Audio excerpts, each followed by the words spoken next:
Today I'd like to test out and review this compact TV antenna made by Channel Master. This is the CM3010 HD, also known as the Stealthtenna 50, and it's a lightweight TV antenna primarily designed for reception of high VHF and UHF channels.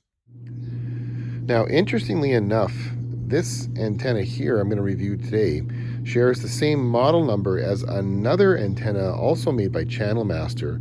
This is the Channel Master 3010 Stealthtenna, and this one is a lot bigger, as you can see, and it's looks pretty weathered. I've actually had this one up for the better part of 10 years, and it is an outstanding performer. I just took it down recently because I'm doing some antenna reshuffling at my place here. What they did is basically took the model number and name 3010 Stealthtenna and applied it to this newer model here. And even though these share the same model number and name, you can see these are both very different looking antennas. This older one here was actually rated for low VHF reception, whereas this one here is just rated for high VHF and UHF reception. But in my area, all I get is VHF channels. So today we're going to be testing this out to see if it picks up 2 low VHF stations and 1 high VHF station.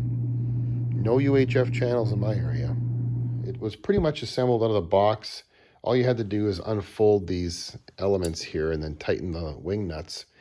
The overall boom length is 24 inches, and the back elements here, which are meant for the high VHF channels, are 23 inches wide, so still a pretty small footprint this antenna has.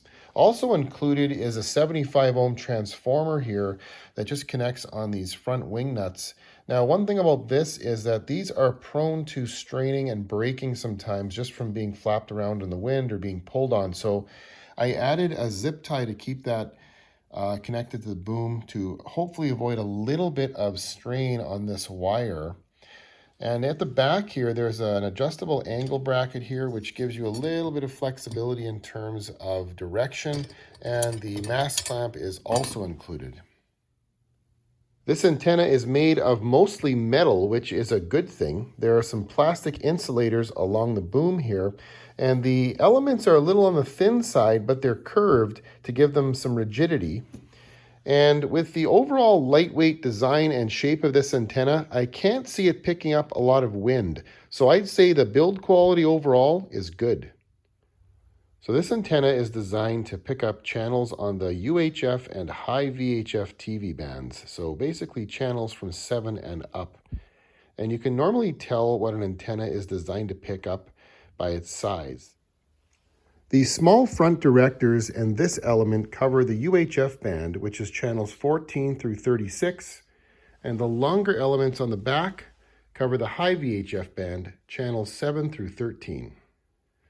Now, in my area, I don't have any UHF channels to receive, unfortunately. I only get 3 channels, and they're all on the VHF band. 2 of them are on low VHF on channels 2 and 4, and on channel 9, there's 1 high VHF channel.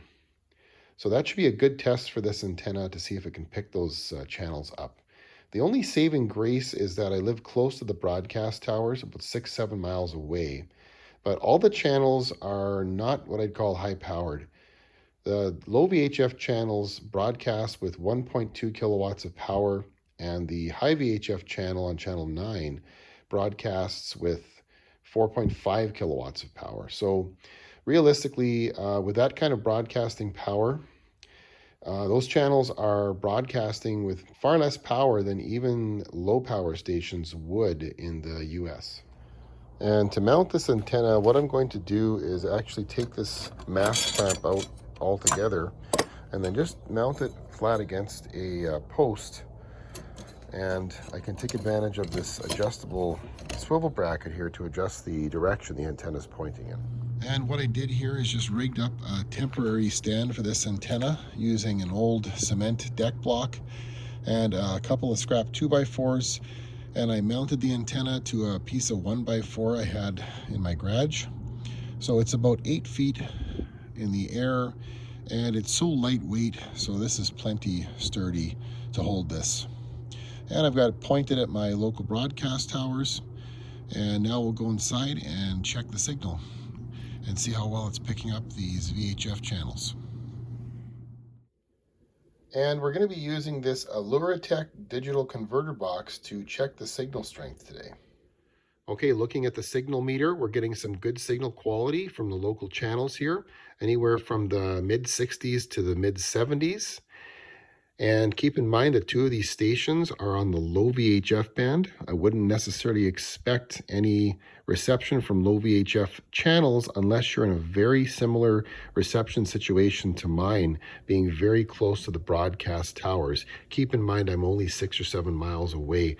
Something else I should tell you too is that the broadcast towers in my area are offset by about 30 degrees. So this antenna is doing a great job of picking up all of those signals, despite the fact that they are not necessarily close together.